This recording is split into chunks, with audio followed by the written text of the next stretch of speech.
Welcome to the Double Shot listeners, loyal listeners. We have a special guest with us today. It's not Terry Nasser, but it's one better. Welcome back, Alex. I feel like we've said welcome back to me so many times. I have been away unacceptably frequent amounts, I should say, this year. But you know what? No regrets. How you going first day back? I have to admit, saw you chomping on a little chicken schnitzel sanger before, and I thought, ooh, that is a risky move first day back. That's going to send you into a bit of a post-lunch respite, that's for sure. You couldn't have said it better, and I'm feeling it right now. I actually need to go for a long walk.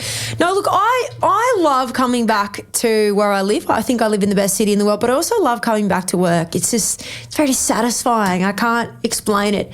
And that sounds nerdy and like I don't have much going on in my life, but I think I do. I think I actually do. But I tell you what, I tried to have a bit of a digital detox, went on the honeymoon, FYI people, and it was only about 8 days. Perfect amount of time in Fiji, by the way. I tried to do a digital detox, and when I say I tried to, I did. I did give in a few times. I tinkered around a few emails. I was going to say, I got 4 emails from you. I know, but can I say how when I came undone, I was doing so well, is when I had so many emails that had gone to my email address for my accommodation and like transfers I'd booked. So I'd open them and I'd go, that email looks, that one looks interesting. That one might be urgent. Might not. No, nothing is that urgent. But I did have a bit of a digital detox. And in turn... Wait a sec. Hold the floor. Yeah. So does that mean that what's that little application where you get a couple of minutes to post a photo every day? Did you give that one a rest? I did give it Be Real. I gave Be Real a bit of a rest, and then it did rear its ugly head a few days because I wanted to be real, but show the people that whilst I was being real was on vacay. So I had a little sneaky view. The one time you're doing something interesting and exciting, you can't post it. I know, it's so true. But geez, I read a few good books while I was away. I love crime thriller, and I read some just epic crime thriller books. But, another conversation for another day. I've come back. Interest rates have gone up again. I'd forgotten that interest rates even existed over in Fiji. And then also the Queen has passed away and we've got a king. I'm thinking, we've got a king? I made jokes about not having to check my emails whilst I was away because the world wouldn't end, but I think the world came close to ending. The Queen has passed.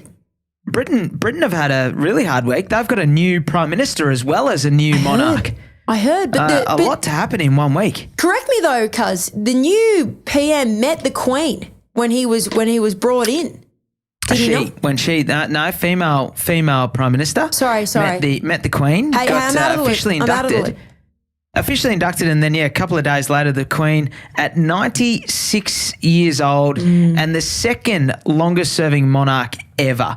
She was Queen for 70 years and 7 months. Unbelievable. That's just incredible. And to celebrate it, we have now got a public holiday, and I'm a little bit off Melbourne because the public holiday is on a Thursday. What a rubbish day to have a public holiday. You got to come back on the Friday and work. And then I thought, why would they do it on a Thursday? And then speaking with you this morning, you said you've got the public holiday on the Friday. And I thought, those Melbourne buggers have stitched up the rest of Australia and made us have a Thursday public holiday. I thought I was being pranked. I'm not joking. A few of the people in the office were like, we've all of a sudden got a public holiday next Thursday. I'm like, wow, this is a good one, but they're not going to get me because, that's ridiculous. Who just, miraculously gets a public. I've come back from holiday to a surprise holiday. How good? Does my life just get better and better? Yes, the answer is yes, it does. What is going on? And I forgot about grand final long weekend. So how's your luck? I just can't believe it. Unbelievable. And cuz word on the street, we know now we've got a King Charles, and I usually refer to King Charles when I'm talking about my cat, King Charles. We call him Sir King Charles, but now we actually have a real King Charles III, and he, not only the incoming king, who I don't know, graced us with this new surprise public holiday, but he's apparently going to inherit a pretty big property portfolio of royal proportions, pun very much intended, $33 billion worth in that property portfolio. Pretty neat little penny. Pretty neat little penny. I liked that statistic. 25% of the annual profits are given back to the royal family as part of a sovereign grant used to fund the family's living expenses. I mean, something's got to fund their living. I don't even know what they do, cuz I don't even know what they do. A couple of things before we do move on, some housekeeping matters. Clifford Turtleneck, long-time listener, loyal listener, How has Clifford become housekeeping? In fact, he called me. He called me at Friday last week. Okay. In fact, sorry, it was the Thursday morning, only hours, literally an hour after the podcast had dropped. And he wanted to correct some errors on last week's podcast. Number one, oh dear, tongue-in-cheek perhaps, but he said the Grattan Institute is not independent. He says it's a Labor Party-funded initiative. So thank you, Clifford, for little sting. I don't know if that's true, but that just seemed to be his bias spin on things. No, he would know. He did also say a bit of context for us that the new Prime Minister of Britain, Elizabeth Truss, is a right-leaning equivalent to Liberal leader. Okay. To give our listeners a bit of context. Okay. A little bit more to the right than her the previous Prime Minister, Boris, who was more centre. I don't know a lot about what that means. I just know that the left is our Labor, the right is our Liberal, and the centre's sort of somewhere in between. And then lastly, wanted to pull us up on the fact that Anthony Albanese has 4 investment properties, and we did not mention him in a little section last week that Mitch was obsessed with, which was what politicians in Australia own what property. Now, in fairness, our listeners might not have heard the majority of that segment because Mitch's audio was not good, and it's in large part why he's not here today, because his audio was terrible last week. And I do apologise to all the listeners. We obviously took him off as soon as we could. Got Terry to fill in for the quick shots because his audio just wasn't up to speed. So hopefully we don't let him down this week. I'd really like to think the large part of him not being here is the fact that I've come back. But if it's actually due to a little bit of a sound technicality, then I'll see myself out the door. I will see myself out the door. Never guarantee that you're back the first day that you're scheduled to be after a long period of leave. It was one time. It was one time. Okay.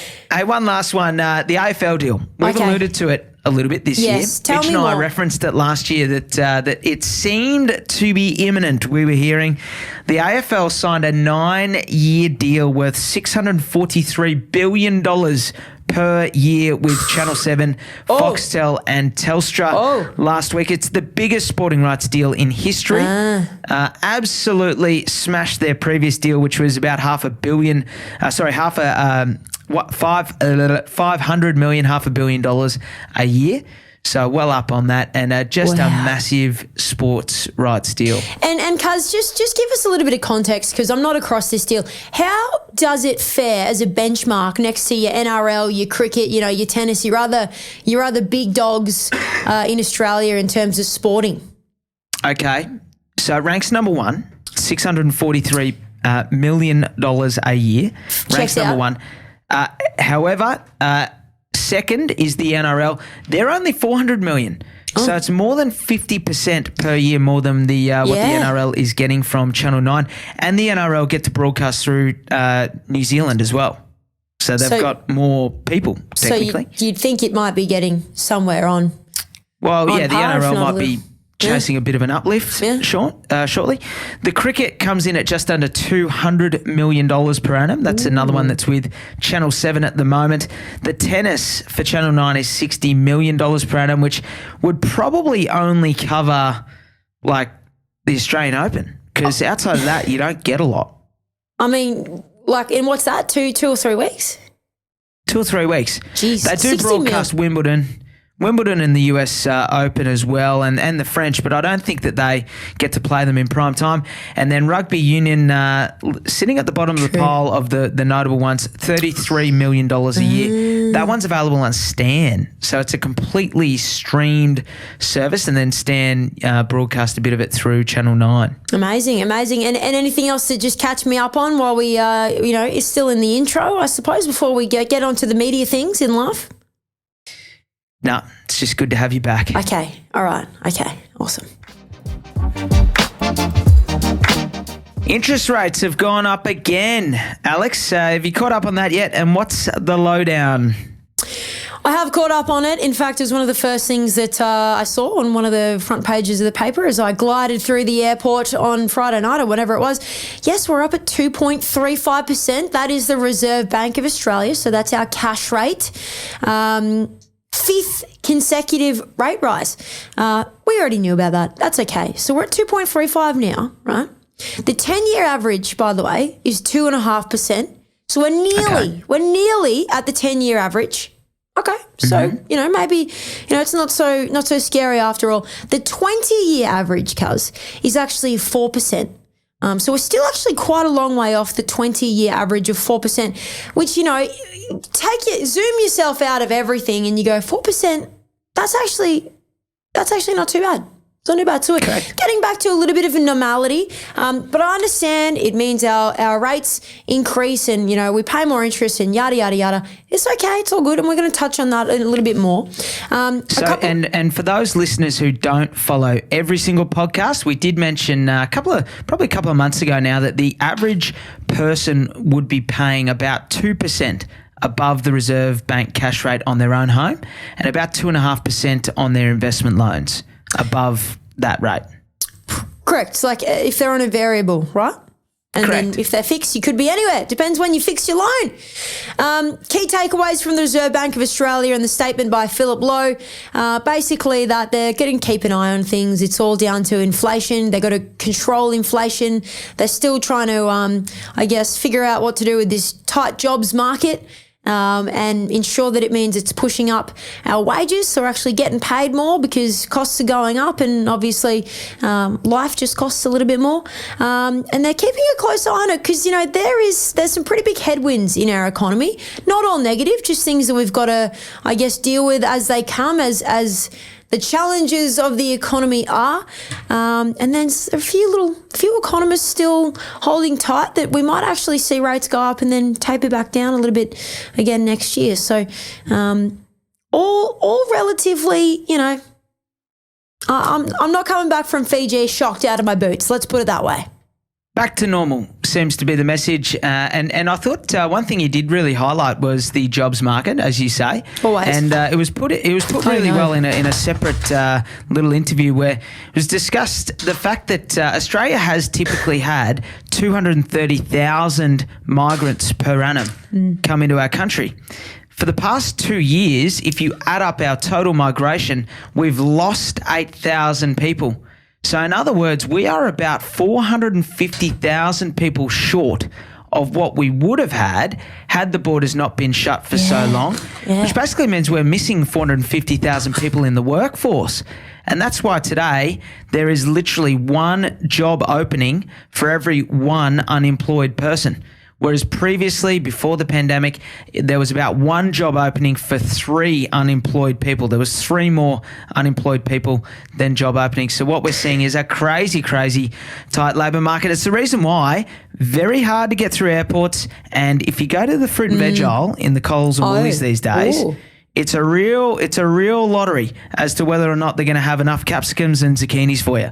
Let me tell you. What's going on? Have you? It's your turn for taco night, and you've gone for a last minute run to get the sustenance, and you've absolutely carked it. Have you? What's going on? Spaghetti, actually. I was on spaghetti duty late last week, and you're right. They just don't have enough people to stack the shelves, and so I was missing red capsicum. Had to put green capsicum in my pasta, which I think you're making really something out of nothing there, cuz.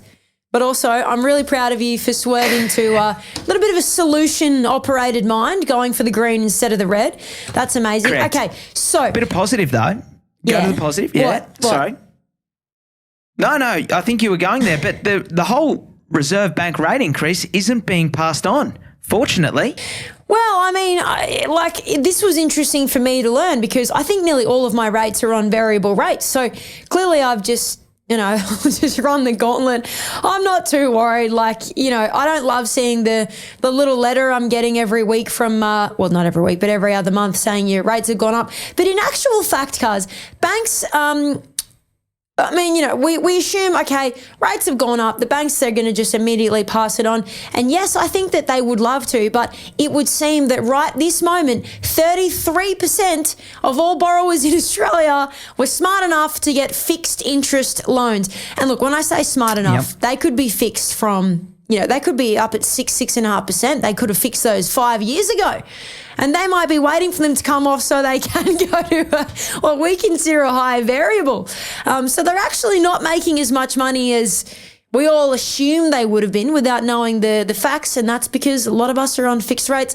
By the end of this year, though, end of 2022, just in case you're listening to this in 2024, you wanted to see what happened 2 years ago, 25%. Will be on fixed rates. So we'll drop down a little bit. And then by the end of next year, 16% will be on, or coming off, I should say, their fixed rates. So, it's not all profits and margins for those big boys. And where they're except for when hiding it's my portfolio. Correct, but where they're hiding it is for new customers. They are not. So if they were offering 4.5% for a new borrower last week, they are not offering 5% today. They've been absorbing and taking the hit on some of these rate increases. So the gap is getting even bigger between what existing customers are paying and what new customers are paying. And the reason for that is we're not borrowing as much money. So they're having to fight for new customers. Total loans for the month of August were down about 10%. Owner-occupiers down 7% for the month, 16% on this time last year. Investors down 11%, no change year on year. There is literally 10% less in the way of borrowers looking for loans than there was this time last year. So it means the banks have got to be more and more competitive to try and get the new business because they're trying to grow, all of them, and they're really, really, really big. It's funny, like they're all just collecting on the rates they've already got. I'm sure there's a lot of loyalty tax, which is a sort of flippant term that we use for people who've just never changed banks or they feel loyalty to their bank, which not really loyal to you. I forgot what I was going to say, but the point there, guys, is that the point there. Schnitzelburger's kicking in. Oh, put me on an island with a pina colada. No, I'm just kidding. Yes, they've got to keep increasing their book, right? So they can't really just be sitting there and collecting all of our interest. They really have always got to be looking ahead and making sure that they're adding to their book. So I love a little time where our business is being competed for because it's not always that way in the market. I love being competed for. Maybe that can be my life admin for the next 3 months. Well, we are seeing it with a lot of Australians at the moment. They're refinancing. So refinancing, Terry Nasser gave a great answer on that, in fact, in the Quick Shots last week, for those who want to catch up on that one. The process of refinancing involves taking your current loan to another lender, and that's probably the best way that you can get your rate down today because by going to a new lender, you're going to get a much better rate. In fact, on average, 0.6% less than what you're probably paying today. We've seen the total volume of loans being refinanced double compared to what they were before the pandemic and up 10% on this time last year, particularly for owner-occupiers, up a little bit more, 13% for the year. This is true, because let's not get mystified by interest rates. You might be paying a big whack on the refinancing costs. Right, so not all about that value. It's not all about that interest rate. I was going to say valuation. I don't know. Who am I? I don't reckon you'd have much in the way of break costs today because if you're on a variable rate, there is no cost, just the application fees. The break costs involved would only apply if the loans are cheaper, but most of them they aren't. Anyway, we'll park that. One number that did worry me is new housing. So loans for developers and investors who are building new rental housing down 35% for the month and nearly 40% for the year. Ouch news for renters. So low. And the only thing that's going to help is new supply. I'm not bringing it on. Well, and I think you did see this before you left, but they've just opened up the gates for migration as well. So a bit of a tidal wave of a housing crisis looming unless that number can sort of turn itself around pretty quick smart. I mean, we're in a housing crisis of sorts, or as I've heard better phrased, a planning crisis. So we got to think about that quick smart. Okay, now we should have probably talked about this in the last segment, but I'm not all here yet. James can't carry everything by himself, so we just pick up, and we just keep on moving forward. You know what I'm saying? Listings are still very low. That is residential listings. So houses on the market still really low. It's been like under the 5-year average for the last 2 years, which means basically there's been more buyers than there are sellers. Equals, I guess an uplift in the market paired with interest rates. It's been a really good time, Residential listings still low. They fell 3.5%. So today we've got about 228,300 new listings. And I think no one's selling, which makes sense. I think everyone's in that sort of mood of, I'm just going to wait and see what happens. Yeah, here. I mean, look, what do? If you sell, you've got to go then find something to buy, right? So maybe if you're selling today, you've already got something to buy, and you sure as hell are not going to sell and then risk going into the rental market today. Even if you're cashed up, you've got a great job, you've got, I guess, plenty of disposable income to go and get something very swanky. You're not going to risk that with the vacancy rates being less than 1% today, are you? So it kind of makes a bit of sense. I agree. And speaking of carrying this podcast on the shoulders. On the free accreditation. The mining industry in Australia is carrying our economy on its shoulders. It is absolutely booming. I think mining had its 13th consecutive current account surplus, $43 billion trade surplus, contributed 1% to the total of our GDP growth. In other words, I think GDP was like 3.6%, which basically means the value of all the things that get sold in Australia increased by 3.6% for the year. Of that 3.6%, mining contributed 1%, a whole percent. Unbelievable. A whole percent. And actually, one of the questions that we came through in the last week that we will pop on quick shots this week is why do you guys talk about GDP, gross domestic product, and why is it worth knowing? Cool. Like what and how does it relate to, my house? And I mean, like it does and it doesn't, and we'll talk about that on quick shots because we are so resource rich. We are very heavily reliant on our mining resources. And even our housing in Australia. A lot of economists say we as Australia, as a young country, as a cashed up country, as a global economy need to be pumping in something else and other industries, a couple of other things that underpin us completely by that. But like I say, very resource rich, very housing dependent.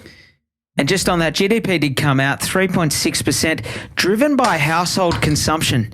So obviously they've got a tag on my place and yours, up 6% for the year. The biggest spending on cafes, restaurants, transport, so petrol, and then clothing and footwear also driving the big increase in our GDP alongside of obviously mining, as we talked about. So people are spending money. People have got money and they're spending it. I mean, it's interesting because costs have gone up. So are we spending because we have to or because we want to? And it's probably a bit of both. I know in my household, I can only speak for my household, it's a bit of both. Although, correct. A wedding is a once in a lifetime kind of thing. So probably I'll tell you who has got a bit of money. This one guy who's bought a 43-unit development. Can you believe it? That was a segue. Wasn't it? I couldn't believe it. You just gave me like an underarm volley. Thank you. You're welcome. Unbelievable. Little dig. It almost seemed like it was intentional. I couldn't believe this. A fella has bought the whole apartment block, 43 units, sitting on 1,500 square meters of land. Very snazzy. In Marrickville, for those from Sydney familiar with the area. Private investor, unnamed. Obviously, probably wanting to be unnamed if he's got $60 million to be spending on 43 units just to rent them out and collect the rental income. That's very American. We call it build to rent, where you literally, I mean, he's bought a income producing asset. And that's actually really smart because it's there, it's ready to turn over, and he probably figures, well, bring in the migration, they're not going to sort out the supply issue, and I'm going to pump up the rents. I don't know. I don't even know. It could be a lady. What am I saying? How about the guy from Astute Property? So Astute Property has bought the site. Bought the site not long ago, in fact, only a couple of years ago for $16.7 million. Sold it for 60 odd.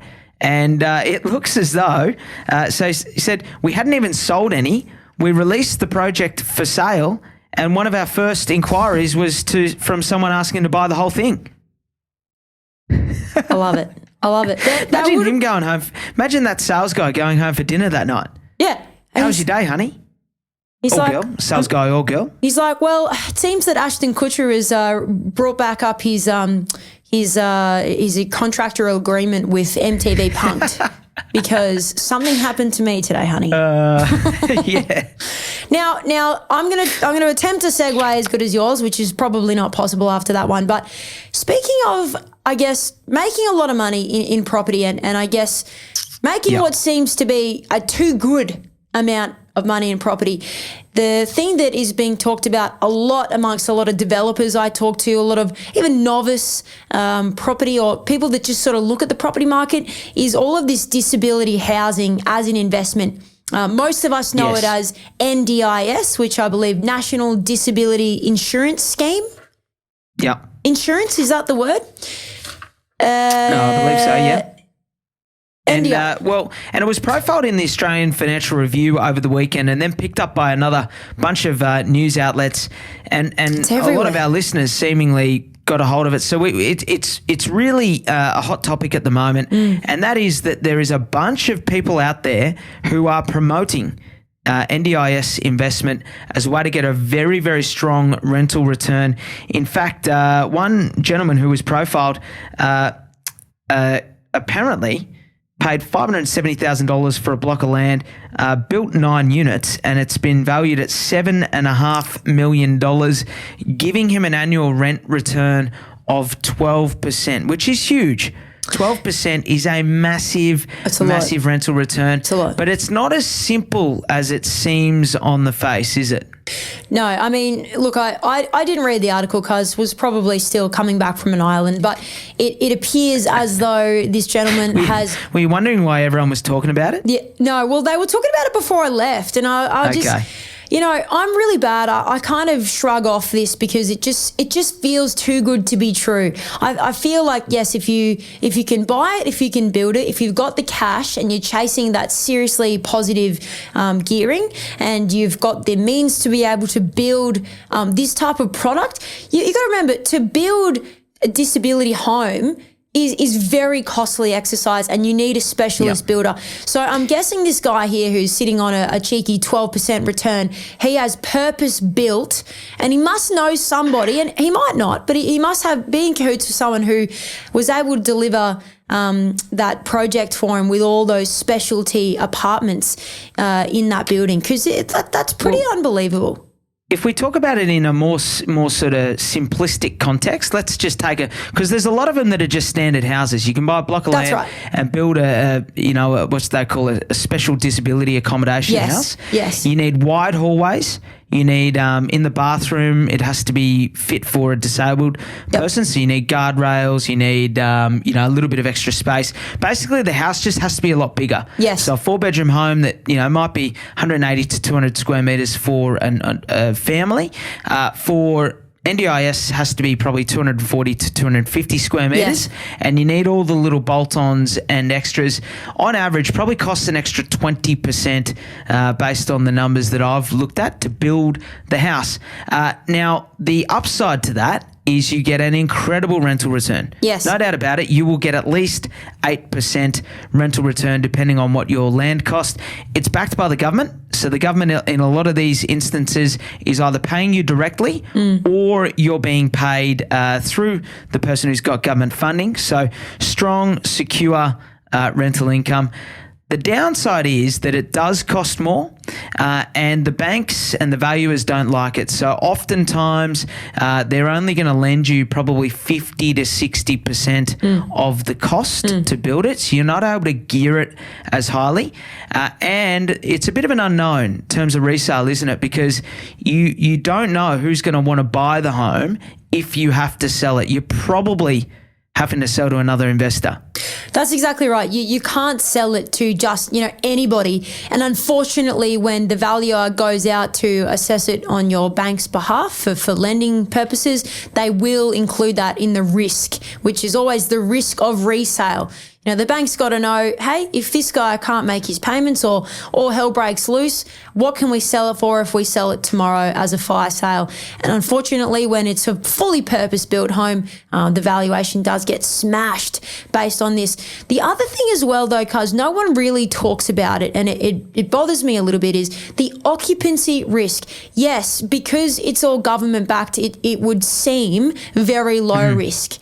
But you've got to actually, it has to be occupied. So in more cases than not, there's 2 or 3, depending on their disability or the severity of their disability, what type of disability they've got. You can have 2 or up to 3 tenants in one household. The money, more often than not, is in having tenant 2 and 3. To really be topping you up and putting you into that 8% plus positive gear realm. And I'm not saying it's not possible, but there could be periods of time where they can't match up your tenants, because they simply cannot live together.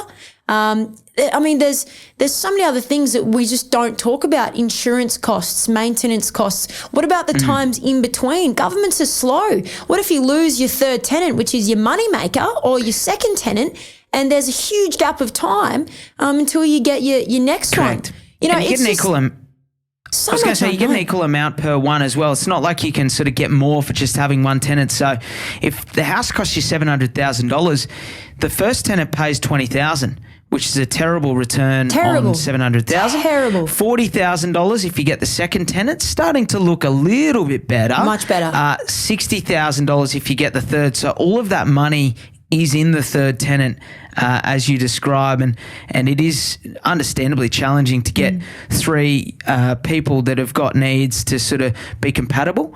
That's right. that can be challenging. Yeah. And there's obviously it is expensive as well. Insurance, maintenance, a lot more expensive than a normal house. So the conclusion for me is I've got a couple of friends and in fact I've got 3 or 4 clients who've got NDIS housing, mixed experiences. Some had fantastic experience. Some have had challenges getting that occupancy. Right. They have? Others, okay. Yeah. A lot of them, I've seen 1 or 2 where they've got 2 tenants and it's sort of like, well, I'm getting a similar return to what I would have got on a normal house. That's sort of, there you go. It's challenging. And then others who, really have sort of tried to do it and struggle to get it off the ground because the valuation comes in low and they've got to put in more money and all that sort of thing. So I think you just got to go in with your eyes wide open. I think it suits experienced property investors.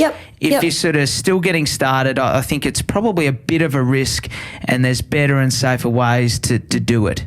And look, I want to say, there is absolutely a need for this. It's pretty amazing all the money they're pumping into disability housing. It is absolutely amazing to introduce that to the private investor. I think they're onto something there, and they should really look at doing that with the whole affordable or very low income housing as well.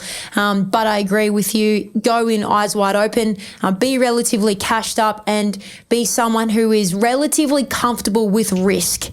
You understand the numbers, and you've got the time for the administration that might come with it. But a good topic, Cuz. I want to thank you, for carrying the podcast as you always do.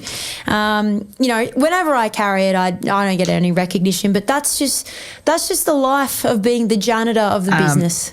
Can I compliment? Is that a real tan, or is that still a bit of a sort of carryover of the Israeli sunset from your wedding? You know, for the first 5 days of my Fiji holiday, I couldn't get a tan. I couldn't catch a break, and it was because I had the Israeli turmeric still stuck on my skin and the sun could not penetrate the real tan. And so day 4 Had a layer on. Day 4, 5, I basically got crispy burnt and I'm now peeling because I was like, nah, I'm not putting on any sunscreen. It's time to, get out this cacao from the wedding that stained my skin. And now we've got a little something. But down here in Melbourne, she will not last long. She will not last long. Hey, question. You are glowing. You are glowing through the Zoom screen. Thank you so much. Tell me, how long do I have you before you go off on your little your soiree to Europe? I'm going to Europe on the 28th of September. So what's that? 2 more podcasts. 2 more podcasts, all right. And then we'll just see who's up for the stand-in. See, how Mitch just runs it for the next couple of weeks, how he plays it. Put him maybe head to head with Terry Nackers. Might be chomping at the bit. Producer Nick probably been a bit stiff not to get a run so far too. So between producer Nick, Mitch, Terry, you'll have plenty of people vying for the seat. Producer Nick, God love him, he's off to get married, so let him focus on that. He's too. In fact, our leave carries. Our office is full of people getting married and evidently having kids. So, all right, we're waffling now. Life. We're waffling now. Thanks for listening, guys. Have a great week. Send us any questions, any topics you want us to cover. It was nice getting a couple of you send us the NDIS one this week. Always happy to try and cover something that's caught your eye. Yeah, send them through. And if you crunch the numbers, show us the numbers. I like the numbers. You like the numbers, Cassie? If you've done it. Yeah. If you've done it, reach out. If you've done it, even better. Thanks for listening to another episode of The Double Shot with your favourite cousins, Alex and James Fitzgerald. If you've got a burning question or something we absolutely need to talk about on the pod, please write to us. Both of our emails are in the show notes. For little real estate tidbits and a little bit of banter, a lot of banter, you can follow us on the gram. Our handle is thedoubleshot.podcast. That, my friends, is thedoubleshot.podcast. Until next time, think of us when you sit back and sip your next double shot.